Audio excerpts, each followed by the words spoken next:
Lock in. Here we go. Why men love literally me characters. It's literally me. Let's go.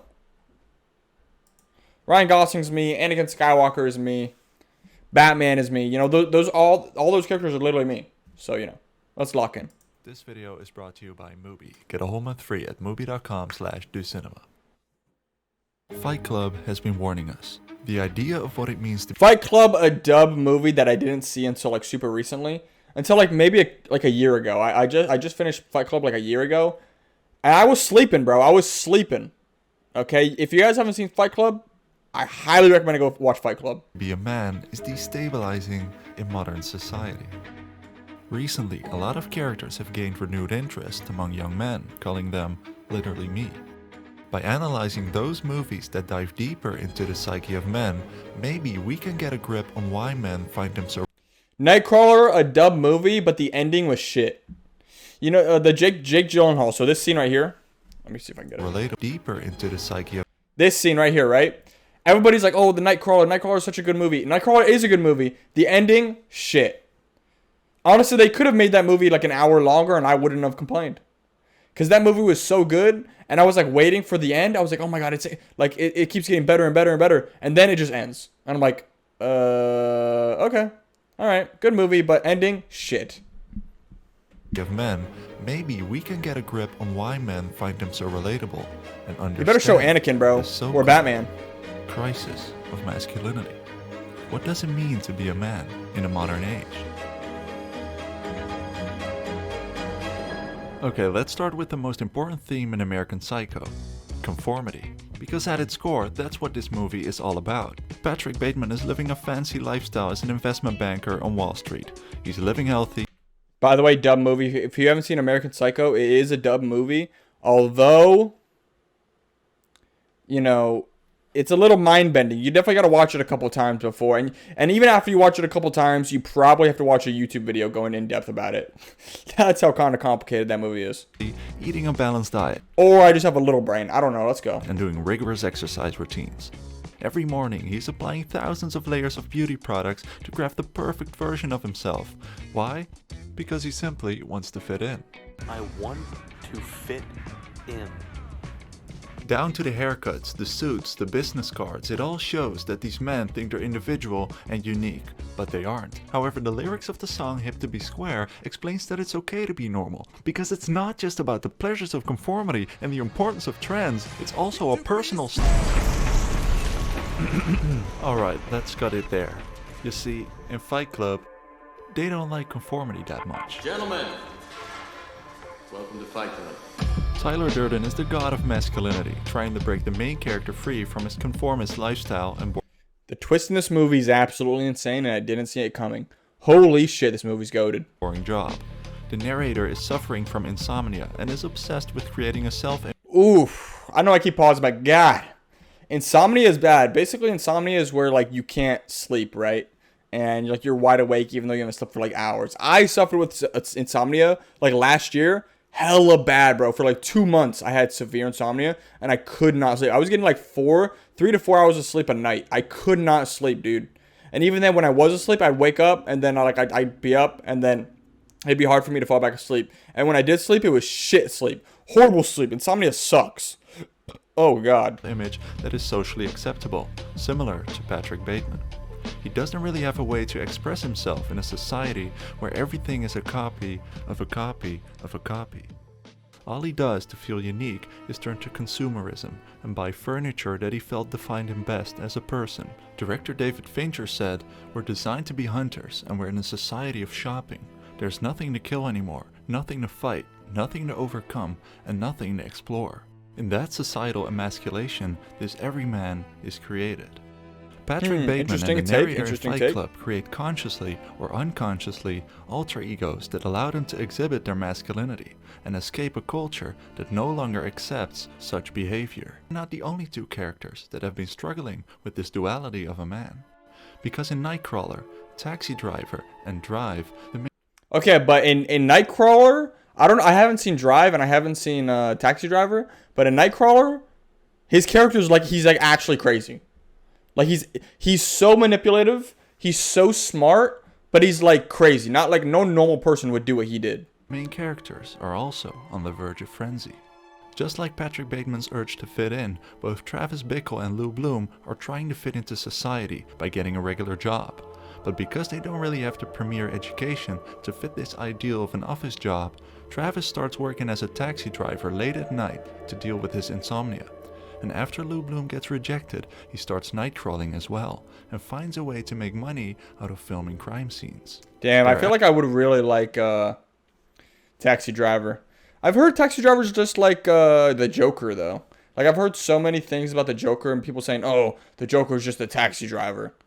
I don't know. Haven't seen Taxi Driver, but Joker was really good. Actually, many parallels between these two movies. Not only is the poster of Nightcrawler an obvious homage to Taxi Driver, both characters are also very ambitious and goal-oriented men that are capable of doing anything, and I mean anything, to eventually reach their end goal.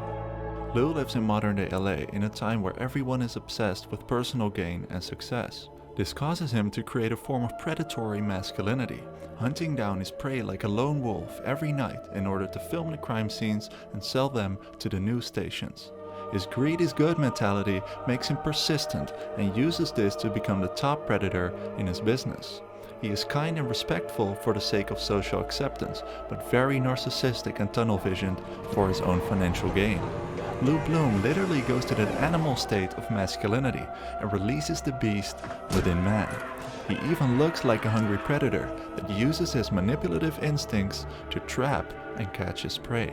Dude, oh my god, there's a scene in this movie where he like basically is trying to get a promotion at his job, and he obviously doesn't deserve it, but his like big brain and his IQ is so high that he basically just riz the shit. Not like riz, but like his IQ riz was so high, he got the promotion because the boss couldn't do anything. Because if he didn't get the promotion, the boss would be fucked. And if he did get the promotion, then like, bro, just go watch Nightcrawler. It's so crazy. Ending shit still. Crazy though. Similarly, Travis Bickle drives around the dangerous and dirty streets of New York City at night. Travis is a forgotten and ignored victim of the working class through the rise of capitalism in big cities. One day he hopes to clean it all up and become the hero of the city. All the animals come out at night. Someday a real rain will come and wash all this scum off the streets. Travis feels lost by the city life, and after getting rejected by Betsy, I tried to watch starts this movie. to cut and paste together what he believes so is a good. masculine, heroic identity. He starts training like a soldier, handling guns like a cowboy, and dressing up like a veteran. All pop cultural elements that form his idea of a hyper-masculine hero that'll be there for the people. But in reality, he starts to become ultra-violent and reckless. This hyper-masculinity is one that relies on Oh my ancient God. ideas of heroic He looks pretty behaviors, sped. such as being a knight. Yeah, he looks like someone that would go to a school. And I'm not gonna say it because Twitch would probably take it down. But he looks like the type of person, like if you got a shaved head like that, you're a skinhead. Okay? And you know what skinheads do? They do some crazy shit. Alright? or cowboy that rescues princesses and fights the bad guys, which makes Travis live a life between fact and fiction. Walking contradiction. You saying that about me? Well, who else would I be talking about? Travis gets caught up in this duality of a man, which is slowly sending him down the wrong path. This brings us to the movie Drive, because similar No, don't spoil the movie Drive. I haven't seen it, bro. But alright, we gotta watch this. to Taxi Driver, it involves the notion of portraying the masculinity of a hero versus being a real hero. The driver is a stuntman and mechanic by day, but at night he works as an independent getaway driver for criminals. A stunt driver's job is to literally maintain the illusion of the hero in a fictional film, and the driver therefore spends a good time of his life pretending to be a hero. In an interview, Ryan Gosling adds, "I think Driver is somebody who's seen too many movies, and he's made himself the hero of his own action film. He's just kind of lost in the mythology of Hollywood." But as soon as the driver meets the perfect girl, Irene, it gets very interesting and the crossover between Travis Bickle becomes more apparent. The driver starts to feel pressure because of his contradictory lifestyle. On the one hand, he doesn't want to take part in the patriarchy of the criminal world and chooses to be a silent, I Drive. Yeah, I gotta watch this movie, bro. emotionless, and nameless character. On the other hand, he's repressing his humanity, but meeting with Irene is his way of reclaiming it. However, it's not that easy to escape from the criminal world. My hands are a little dirty. So am I. Just like Travis Bickle, who is surrounded by impure and evil beings, becomes obsessed with saving a 12-year-old prostitute named Iris, the driver feels a sense Dub of watching DU protectiveness Cinema? for Yeah, Irene right. as You're the one well, who sent me this and will video, do bro. everything, even resorting to extreme violence to protect Irene and her child. Because it is exactly that purity and innocence that both of these I haven't seen this characters movie, have by the way. I want to see Drive so bad, and Taxi Driver. lost, that they are feel like I'm now missing out. trying to rescue and protect. Where Travis Bickle and the driver differ is that Travis wants to leave his mark on this world, but the driver just wants to be happy, and the same for his loved ones. However, they both have the opportunity to become a real hero as opposed to being only a faceless and imaginary one. But as suggested with the lyrics of the soundtrack in Drive, a real hero is also a real human being. And that's something all of these characters have lost on the way. Patrick Bateman. See, I feel like none of these characters relate to me. The person that relates to me is Anakin Skywalker, is Batman. You know what I'm saying? Like these murderer. I guess Anakin's a murderer, but Darth Vader is literally me. You know what I'm saying? That's me. Spider-Man, literally me. That's me. His obsession with trying to fit in caused him to express himself in extreme manners, and in the end, made him lose touch with humanity. I had to. She almost got away. I mean, I guess I'm a pretty sick guy. Fight Club turned into a self-operating group with a cult following that now wants to overthrow all power structures in society, caused by the narrator's alter ego. Lou Bloom's mind is poisoned by capitalist society, and the media turned him into a beast, leaving every moral code for the sake of money. In the end, Taxi Driver's past serving in the Vietnam War combined with his insomnia causes him to lose touch with reality and leads to his descent into madness. And the driver, well, maybe he is the real hero after all, but his suppressed emotions alienated him so much that in the end he had to sacrifice everything he had fought for. All of these movies delve into the crisis of Damn, you just spoiled Drive for me, bro. Is there even any point in watching the movie now? masculinity caused by conformity in a capitalist and consumerist world. It only makes perfect sense that young men who are navigating through the world would find solace in watching these movies, as it represents an extreme example of what they experience on a day-to-day basis. This may seem unhealthy to some, but it offers men a piece of media that they can hold close, in a world that so often shies away from representing these topics in a way that isn't explicitly villainizing. Shit, you're a real cowboy. That's nice, man. So to come back to my first question, what is masculinity in the modern age? Well, they often say reject modernity and embrace masculinity, but that is only as long as you can maintain your humanity.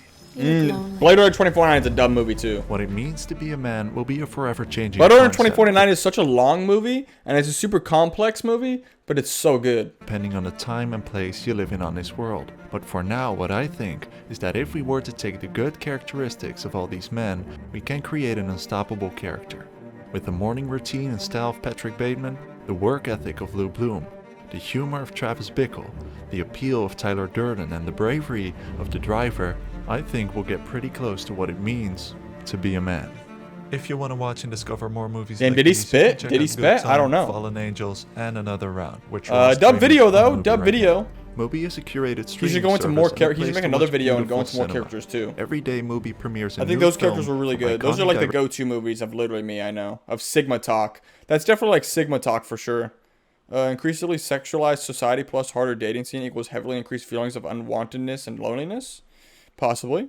I work with children. I realize saying a character is literally me is the equivalent of a 4-year-old saying I'm Spider-Man. Some core part of our psyche.